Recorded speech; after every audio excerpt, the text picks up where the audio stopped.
বৃহৎ নদী বান্ধৰ নিৰ্মাণ কাৰ্য বন্ধৰ দাবীত আৰু গোগামুখত পৰিষদৰ গণতান্ত্ৰিক আন্দোলনক অন্যায়ভাৱে দমন কৰাৰ প্ৰতিবাদত উত্তাল মৰিগাঁও উপায়ুক্তৰ কাৰ্যালয়ৰ সন্মুখ।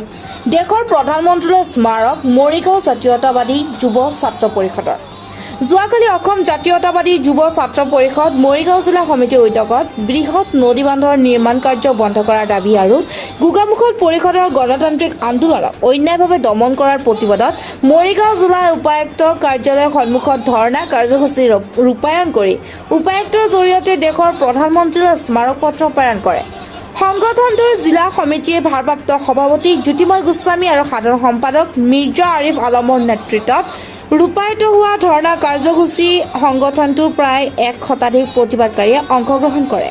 বৃহৎ নদী বান্ধ নিৰ্মাণ কাৰ্য বন্ধ কৰক, গণতান্ত্ৰিক আন্দোলনক অন্যায়ভাৱে দমন কৰা গৃহ বিভাগ হাই হাই, জয় আই অসম আদি ধ্বনিৰে উপায়ুক্ত কাৰ্যালয়ৰ সন্মুখৰ পৰিৱেশ উত্তাল কৰি তোলে। সংগঠনটোৰ ভাৰপ্ৰাপ্ত সভাপতি জ্যোতিময় গোস্বামী আৰু সাধাৰণ সম্পাদক মিৰ্জা আৰিফ আলমৰ স্বাক্ষৰিত স্মাৰক পত্ৰ উল্লেখ কৰে যে স্বাধীনতাৰ 7 দশক অতিক্ৰম কৰা ভাৰতবৰ্ষৰ অসম ৰাজ্য বৰ্তমানেও বিভিন্ন সমস্যাৰে জৰ্জৰিত। এই সমস্যাসমূহৰ ভিতৰত এক গুৰুত্বপূৰ্ণ আৰু উল্লেখযোগ্য সমস্যা হৈছে বৃহৎ নদী বান্ধৰ সমস্যা। নামনি সোৱণশিৰি জলবিদ্যুৎ প্ৰকল্প নিৰ্মাণ কাৰ্যৰ আৰম্ভণিৰে পৰা অসম জাতীয়তাবাদী যুৱ ছাত্ৰ পৰিষদে বিৰোধিতা কৰি আহিছে। প্ৰকল্পৰ দাঁতি কাষৰীয়া জিলাসমূহত বসবাস কৰা লোকসকলৰ জীৱন সম্পত্তি সুৰক্ষিত কৰাৰ স্বাৰ্থত সমগ্ৰ অসমৰ জনতাক লগত লৈ জাতীয়তাবাদী যুৱ ছাত্ৰ পৰিষদে এই প্ৰকল্প বিৰুদ্ধাচৰণ কৰি ইতিমধ্যে এক ব্যাপক আন্দোলন গঢ়ি তুলিছে।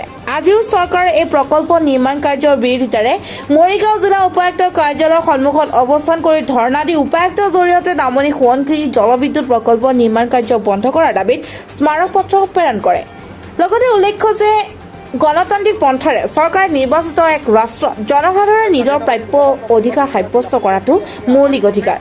নামনি সোৱণশিৰি জলবিদ্যুৎ প্ৰকল্পৰ নিৰ্মাণ কাৰ্যৰ বিৰোধিতাৰে অসম জাতীয়তাবাদী যুৱ ছাত্ৰ পৰিষদে অহিংসা আৰু শান্তিপূৰ্ণভাৱে গণতান্ত্ৰিক আন্দোলন ৰূপায়ণ কৰি থকা অৱস্থাত চৰকাৰৰ গৃহ বিভাগে অন্যায়ভাৱে দমনমূলক নীতিৰে উক্ত কাৰ্যসূচী বন্ধ কৰে, যি অসমবাসীৰ বাবে এক দুৰ্ভাগ্যজনক আৰু হতাশাজনক বিষয়। এই স্মাৰক পত্ৰৰ যোগেদি সমগ্ৰ আন্দোলনক চৰকাৰে দমনমূলক নীতিৰে বন্ধ কৰিব বিচৰা যি সিদ্ধান্ত তাক প্ৰতিবাদ জনাই ধিক্কাৰ আৰু গৰিহণা জনায়।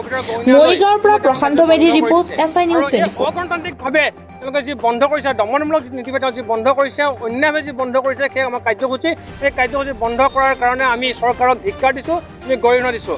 আমি দাবী জনাইছোঁ যে অতি শীঘ্ৰে নামনি অসম জলবিদ্যুৎ প্ৰকল্পৰ নিৰ্মাণ কাৰ্য বন্ধ কৰক, অন্যথা কিন্তু পৰিৱেশৰ প্ৰতি ভয়ংকৰ হ'ব। ইয়াৰ কাৰণে যুৱ ছাত্ৰ পৰিষদ দায়ী নহ'ব, কেৱল মাত্ৰ চৰকাৰে দায়ী হ'ব।